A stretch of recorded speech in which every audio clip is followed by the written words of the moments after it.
Bonjour Abraham. Bonjour Jerry, bonjour Esther. I'm so pleased to be back. Third cruise, second time as I sit. And I have a specific question. The first time I came in this arena 3 years ago, I was bearing in my mind Mark Twain and his book about Joan of Arc. Family of Abraham. Pardon me? He hangs around with us. Yes.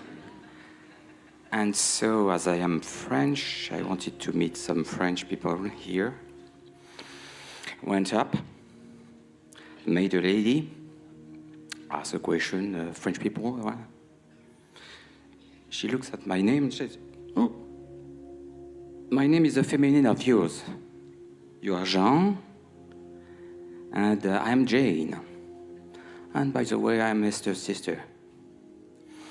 And so on the second cruise, I met her again and said, "Oh, you'd better ask Abraham about this, about the role of Joan of Arc in the life of Esther, for example." Also, this is my question, because I am of the place of where Joan of Arc did major deeds. My father lived in a place where she found a sword. So it is specific.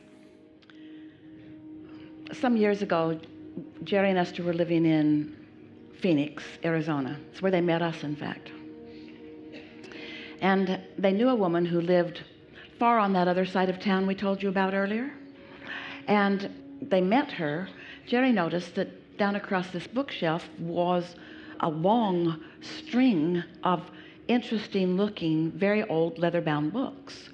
And he asked, "May I?" And she said yes, and he went over and pulled one out, and they were all written by Mark Twain, many of them signed by him. And Jerry felt very strong. I didn't know Mark Twain had written so many. We know of a couple, Huckleberry Finn and Tom Sawyer and such, but didn't know there were so many books. And she said, yes. He said, "May we take them and read them?" And she said, "One at a time."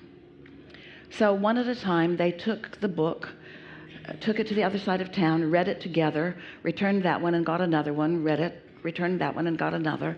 And that is when they began to feel the resonance of what he seemed to know with what they were knowing and learning from Abraham. And then they came to the book that was the Recollections of Joan of Arc. It was 2 volumes. It was so much. They learned that he had gone to the archives. He had had the things translated into his language. He studied it deeply, and then he received the inspiration to write and did a very wonderful explanation of her life, particularly those poignant parts. And as Jerry was reading to Esther, Esther was weeping in resonance with what she was hearing. And so was Jerry. It was so moving and so touching to them, they could not define why. Why is this reaching so deep within us? And so Jerry asked us after dinner one evening, and we said, because you are the same vibration. That energy that is now you was then that. Well, that's a little bit startling to hear, and many people feel resonance with historical figures, and they are told by most that these are just grandiose ideas where you're trying to identify yourself with something that you deem wonderful or important or big or maybe even not good. But you are streams of consciousness that are returning again and again. And you come at important and poignant times, and you make differences in your ability to come and align and hold fast to who you are, regardless of what's going on around you. And that's when Jerry began to laugh, because at his first conversation with someone who was doing what Esther is doing now, Jerry and Esther were told that you too will have this experience of translation. And Jerry said, "Don't they all die terrible deaths?" And the answer was, "Not all of them. Not all of them. And there is no such thing as a terrible death anyway." So that's Jerry and Esther's and your connection to all of that. Don't you get it that you are streams of consciousness returning and that you have vibrational longevity? And doesn't it make sense to you that in the same way we're talking about the momentum of joy, that there is a lot of momentum, doesn't it sort of make sense to you that when you are a teacher that you would come and find ways to be in that place where you could not just teach but learn? Isn't it important that you be someone who is asking strong questions so that you're receiving strong answers? Isn't that all part of all of that? So this is the type. I'm a teacher, and I'm not interested in teaching if I'm not connecting with my inner being, so that I can be learned by my inner being when I talk. This is what I want to do. This is what I want to increase. I want that growth. And have you noticed how often that something will come out of your mouth, and as it's coming out, that's the first time you knew it or heard it? Yes. This is it. Yes. And so, consequently, I'm a teacher. I could be a writer. I could be a soother. Soothing is a very important part of my life because people come at me, or perhaps because I feel this. And you can be all of those things simultaneously, so you don't have to choose. Good for me. But I want to increase that so that I be steady in that. You know what I mean? It is not enough. I want more. This is what I want. I want more. I want to be like you. I am like you. But I want to steady the vibration. Each time you look, I feel like you addresses me. Each time, It's true. I remember. It is true. I remember the second time I screwed up my coming here was the second cruise. I had forgotten my badge up in my room, being late, and you pointed at me saying, "Don't do like this, gentleman."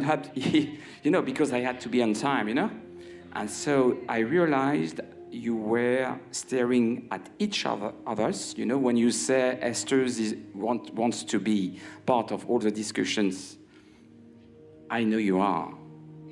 And I'm very thankful for that. And so, what are you reaching for that you are muting with a belief that's not letting it quite in? Because you felt yourself, you corrected that course a little bit right in the middle of a sentence. I want it, I am it, you said. I want it, feeling the yearning of it. And then you said, I am it. So you're tuned right in with your guidance system. And so when you say, I want more of it, we want to say, and is that not now happening? Then what do you say to that? I want it all the time. How would you know when you're getting it if you didn't have moments of not getting it? I feel like, you said to me last time, people feel about you, you're a bit obnoxious. I didn't know the meaning of the word at the time. But, there is a kind of thing in between confidence and pretending. Well, the only time that anyone comes across in that wonky sort of obnoxious, maybe a good way to define it way, is when their own words aren't matching their own music. When you're tuned into who you really are, then if you are misunderstood, that's on them. You just want to make sure that what people are getting from you is authentically you. And why? Because I want that. How do you know when you are authentically you? You feel great. How do you know when you're authentically you? You feel really good regardless of the way they receive you. You don't contour yourself for their adulation or even for their understanding. You just be who you are. And everything that you have said that describes you is that solid extension of source energy who's come to know all of that. When you think about the law of attraction, the way it responds to everything, and you say, I want more of that, then what does that mean for you to do now? Be some of that. Can't be the opposite of that and get more of that. You've got to be some of that to get more of that. Does that make sense? We've not said that before. That's a wonderful thing that's happened as a result of this conversation. If I want more clarity, I can't stand in the promotion of my confusion. I have to be a little clear to get more clarity, and I have to be a little appreciative of what I have to have it expand. I have to acknowledge some of my stability to be more stable. I cannot argue for my limitations without increasing my limitation. Yes? Yes. We really like this conversation. Me too. Thank you very much indeed. Yeah, yeah, yeah.